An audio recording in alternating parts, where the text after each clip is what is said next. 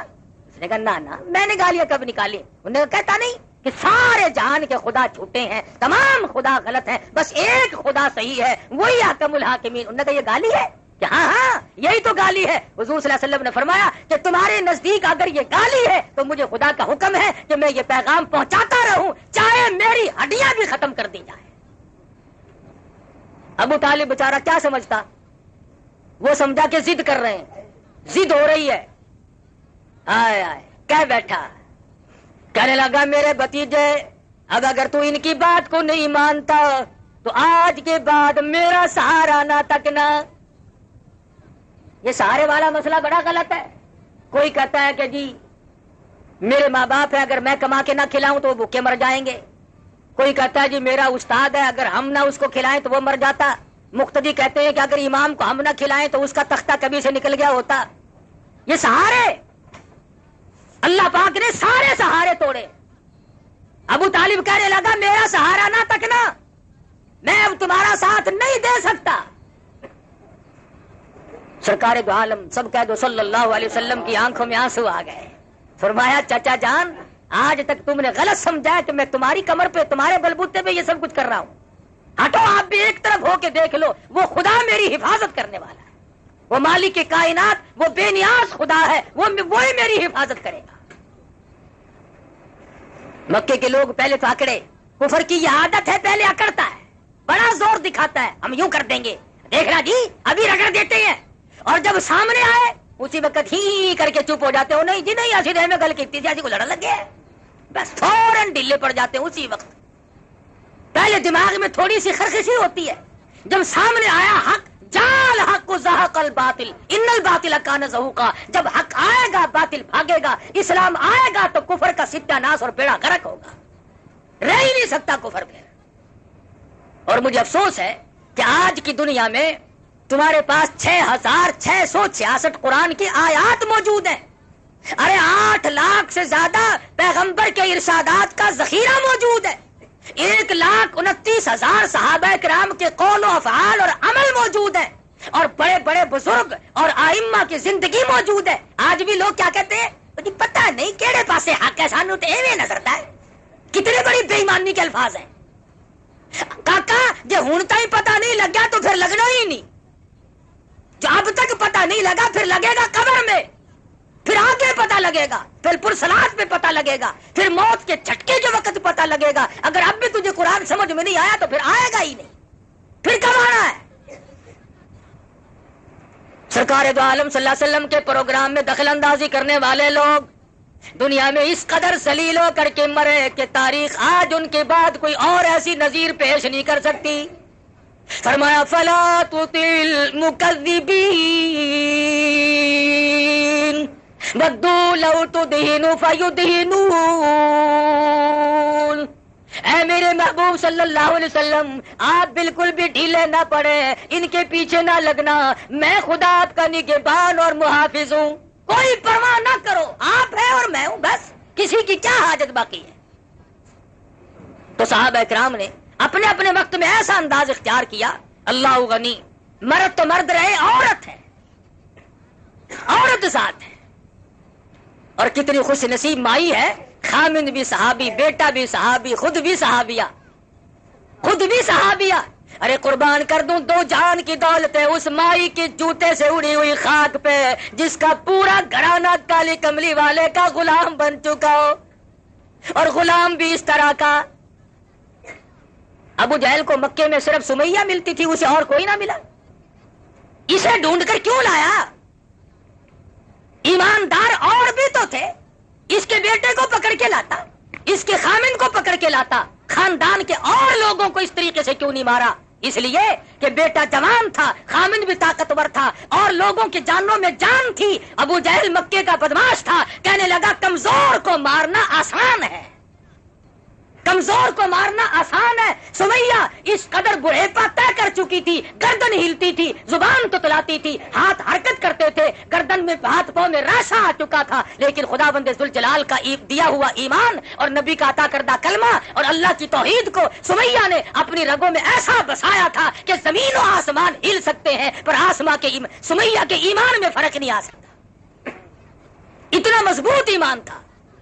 ابو جہل سارے مکے میں سے ڈھونڈ کے لایا بڑھیا کو. پتا چلا یہ جو کمزوروں کو لوگ مارا کرتے ہیں, غریبوں کو ستایا کرتے ہیں, محکوموں پہ ظلم کیا کرتے ہیں, پتا چلا کہ ان شیطانوں نے یہ چال ابو جہل سے سیکھی ہے, اور اسی کی نسل ہو تو کوئی پتہ ہی نہیں. ورنہ اور مکے میں مل سکتے تھے, سمیہ کو چھانٹ کے کیوں لایا؟ اس لیے کہ یہ بوڑھی ہے, کمزور ہے, ڈر جائے گی, عمر رسیدہ عورت ہے, گھبرا جائے گی, بڑھیپے میں ویسے بھی دل کمزور ہو جاتا ہے. لا کر میدان میں کھڑی کر دی, پیروں میں رسی باندھ دی, ہاتھوں میں رسی باندھ دی, اور برچہ لے کر کہنے لگا سمیہ اب دو راستے ہیں, یا جان بچا یا ایمان بچا, تیسرا راستہ نہیں ہے. سمیہ فرمانے لگی او ظالم تو کیا سمجھتا ہے, جو برچہ تو مجھے مارنے کے لیے دکھاتا ہے, میں تو محبوب کا دروازہ کھولنے کے لیے اس کو چابی سمجھتی ہوں. تو مجھے برچہ دکھا رہا ہے مارنے کے لیے, اور مرنے میں میرے دیر کیا ہے؟ بہتر ہوگا کہ برچہ تیرا ہو, سر میرا ہو, در میرے آقا کا ہو, اور میں جا کر کہوں کہ میں حاضر ہو گئی ہوں. اس سے بڑی کیا سعادت ہو سکتی ہے؟ نعرہ تکبیر. مجھے اور کیا چاہیے؟ حضرت سمیہ کھڑی ہے, صحابہ کہتے ہیں کوئی گھبراہٹ نہیں, کسی طرح کی پریشانی نہیں. حضرت عمار بن یاسر رضی اللہ تعالیٰ عنہ جوان بیٹا حضور کی خدمت میں پہنچا اور جا کے کہنے لگا یا رسول اللہ ذرا تشریف تو لاؤ, میری بوڑھی اماں کا حال تو دیکھو. حضور تشریف لائے. کتنے بے کس اور مجبور ہوں گے اس وقت میں مسلمان کہ سرکار دو عالم صلی اللہ علیہ وسلم نے جب دیکھا سمیہ کو بندھا ہوا تو آنکھ میں آنسو آ گئے, اور فرمایا عمار اسی وقت دوڑ کے جاؤ, سمیہ کو جا کے بہشت کی بشارت سنا, اور جا کر کے میں نبی کا سلام پہنچا. کیا خوش نصیب مائی ہے, آخری وقت میں تجھے پیغمبر کا سلام آ رہا ہے, شہنشاہ کائنات کا تجھے سلام ملا. اس لیے نہیں کہ تو بنگلے سے نکل رہی ہے, اس لیے نہیں کہ تو کوٹھی سے نکل رہی ہے, اس لیے نہیں کہ تو وزیر اعظم کی بیوی ہے, اس لیے نہیں کہ تو گورنروں کے خاندان سے ہے, اس لیے نہیں کہ تو دنیا میں بہت زیادہ حسین و جمیل ہے, بلکہ اس لیے کہ آقا کی غلامی کا پھندا تم نے وہ مضبوط ڈالا ہے کہ تم اپنی جان کا قیمہ تو بنوا سکتی ہو, پر ایمان کے میدان سے پیچھے ہٹنے کے لیے قطعاً تیار نہیں. سمیہ کے بیٹے نے آ کر کے سلام پہنچایا, نبی کا پیغام اور بشارت دی, تو مسکرا رہی ہیں. کافر حیران کھڑے ہیں. ہم تو کہتے تھے بڑھیا گھبرائے گی, یہ تھر تھر کانپنے والی, یہ ضعیفہ, یہ کمزور, یہ ناتواں, ہم نے تو سوچا تھا یہ پھر جائے گی تو اور بھی پھریں گے, ارے بوڑھی کا یہ حال ہے تو جوان کیا کریں گے. حضرت سمیہ رضی اللہ تعالیٰ عنہ بالکل آرام سے کھڑی ہیں, بار بار چاروں طرف سے کافر ڈراوا دے رہے ہیں, ابھی ابھی تیرے ٹکڑے کر دیے جائیں گے, ابھی ابھی تجھے چیر دیا جائے گا, ابھی ابھی تجھے تیرا قیمہ بنا دیا جائے گا, ابھی تجھے یوں مارا جائے گا. سمیہ کہنے لگی بات ہی کوئی نہیں, میرے یہاں مرنے جینے کا فرق ختم ہو گیا. کیوں؟ اس لیے الفت میں برابر ہے, وفا ہو یا کہ جفا ہو, ہر چیزوں میں لذت ہے گر دل میں مزہ ہو. تم مجھے مرنے سے ڈرا رہے ہو, ارے یہ جو وقت گزر رہا ہے مجھے یہ شاک معلوم ہوتا ہے, جلدی کرو مجھے میرے محبوب سے ملا.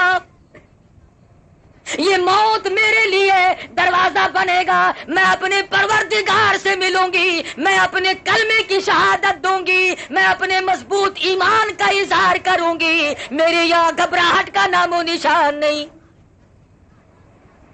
اور مفت کا ڈراوا نہیں تھا. چنانچہ ابو جہل آگے بڑھا, ارے بڑھے پہ ترس نہ کھایا, کمزور ہے, عورت ہے, مائی ہے, ضعیف ہے, برچھا مارا, ادھر ادھر اونٹ دوڑا کر سمیہ کے ٹکڑے کر دیے گئے.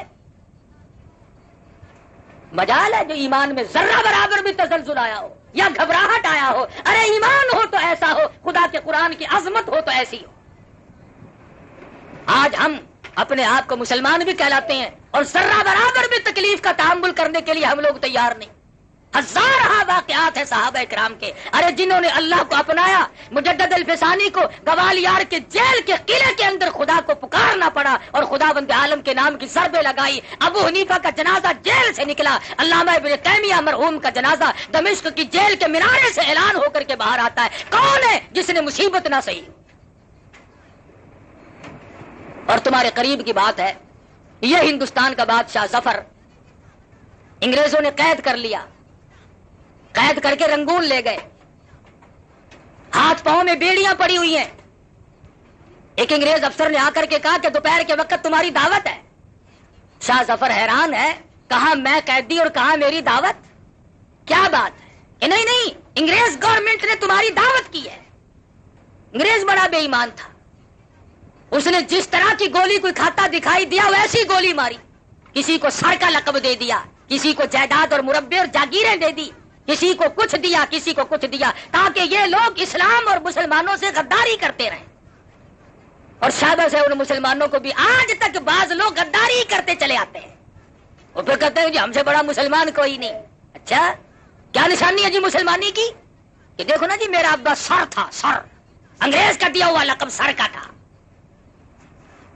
یہ نہیں کہا کہ میرا باپ نمازی تھا، حاجی تھا، غازی تھا، مجاہد تھا، اللہ اور اس کے رسول کے احکام پہ مر مٹنے والا تھا، کہ نہیں نہیں، انگریز کے گھوڑوں کی لید اٹھایا کرتا تھا، انگریز کے گھوڑوں کے خرخرے مارا کرتا تھا۔ یہ جو تمہیں بڑے بڑے آج بھی تنگ کرتے دکھائی دیں اور جنہوں نے ہمارے ملک میں 30 برس ہو گئے طوفان مچا رکھا ہے، یہ سارے انگریز کے گھوڑوں کی لید صاف کرنے والے لوگ ہیں۔ میں تھوڑا سا شہر سے باہر رہتا ہوں نا، اب دیہات کے لوگ کہتے ہیں ارے کاکا ہوں کیا تھی گا ریڈیو تے ہر ویلے بانگ لگی رہتی ہے، ریڈیو تے ہوں تو بانگ کھلی ہے، 30 سال میں کبھی ریڈیو پہ اذان نہیں ہوئی۔ وہ بدماشی پھیلائی ریڈیو ٹیلی ویژن کے ذریعے، وہ کنجر پنا پھیلایا کہ خدا کی زمین بھی پناہ پکار اٹھی۔ کنجریوں بدماش عورتوں کے گانے ہر وقت، بڑے خوش ہیں سبحان اللہ، بغیرت بنا دیا گیا پوری قوم کو۔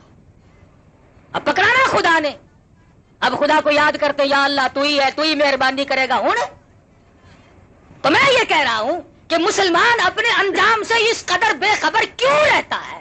اسے کیوں یہ عقل نہیں کہ میں مر بھی سکتا ہوں، اونچ نیچ بھی ہو سکتی ہے؟ تو شاہ ظفر کی دعوت کی انگریز گورنمنٹ نے، اور پیروں کی بیڑیاں کھول دی اور ہاتھ کی ہتکڑی نکال دی اور کمرے میں جا کر کے بٹھا دیا، ہاتھ دھلائے، اور اس کے بعد برتن آنے شروع ہوئے، ایک آیا، 2 آئے، 3 آئے، یکے بعد دیگرے 12 برتن آئے جن کے اوپر سرپوش ڈھکے ہوئے تھے۔ اور جب انگریز افسر نے شاہ ظفر کے سامنے آ کر کے وہ برتن اٹھائے اور سرپوش اٹھائے تو شاہ ظفر نے دیکھا کہ پہلے برتن میں سب سے بڑے بیٹے کا سر تھا، اور اس کے بعد اس سے چھوٹے کا سر تھا، اور پھر تیسرے کا سر تھا۔ شاہ ظفر کے 12 بیٹے تھے، 12 کے 12 بیٹوں کے سر شاہ ظفر کے سامنے برتنوں میں کاٹ کر رکھے ہوئے تھے۔ تاریخ شاہد ہے، تاریخ گواہ ہے، ظفر رویا نہیں کہ ہائے میرے سارے بچے مر گئے، نہیں، تاریخ کہتی ہے شاہ ظفر نے مسکرا دیا اور کہا شاباش میرے بیٹو، خاندان تیموریہ کی نسل کو یوں ہی چاہیے کہ وہ اپنے باپ کی حضور میں اسی طرح سے سرخرو ہو کر کے آئے، اس شاہی خاندان کی اولاد کو یوں ہی چاہیے تھا۔ مجھے تمہارا غم تھا کہیں میرے بعد یہ لوگ کافروں کی غلامی نہ قبول کر لے، میں اب خوش ہوں کہ تم بھی پہنچ گئے ہو اور خدا کے یہاں میں بھی آ رہا ہوں۔ تو یہاں تو ایسے ایسے لوگ قریب ہی سے ہو گزرے، بات کیا ہے؟ یہی تمہارا ملتان شہر ہر وقت کا راجہ دیوان کی حکومت ہے، 600-650 سال پہلے کی بات ہے۔ بیٹے نے کلمہ پڑھا، مسلمانوں کا عمل دیکھ کر، کاروبار دیکھ کر۔ آج کل تو کاروبار بڑا عجیب ہے، جب تک 1 آنے کا روپیہ نہ بناؤ اس وقت تک تو کاروبار نہیں چلتا۔ رمضان شریف سے پہلے کوئی 2-2.5 روپے 3 روپے نیمبو نہیں خریدتا تھا، اور چاند دکھتے ہی یار لوگوں نے 20 روپے کر دیے، اور 20 روپے نیمبو بیچے تاکہ روزہ کھولنے والے لوگ آخر لیں گے ہی، اور اس کے بعد نعرہ اٹھایا قومی اتحاد زندہ باد۔ اچھا قومی اتحاد ہے بھائی، روپے کے 20 بنانے اور لیں گے کون؟ روزہ رکھنے والے۔ تو تم روزہ رکھنے والوں کی کھال اتارنے کے لیے پیدا ہوئے ہو؟ تمہیں یہ حق کس نے دیا؟ تمہیں یہ مسئلہ کس نے سمجھایا کہ جو اللہ اور اس کے رسول کے حکام کو پورا کرتے ہو اور پیاس کی وجہ سے اگر تم سے وہ کوئی سودا خریدنے آئے تو تم اس کی کھال اتار لو؟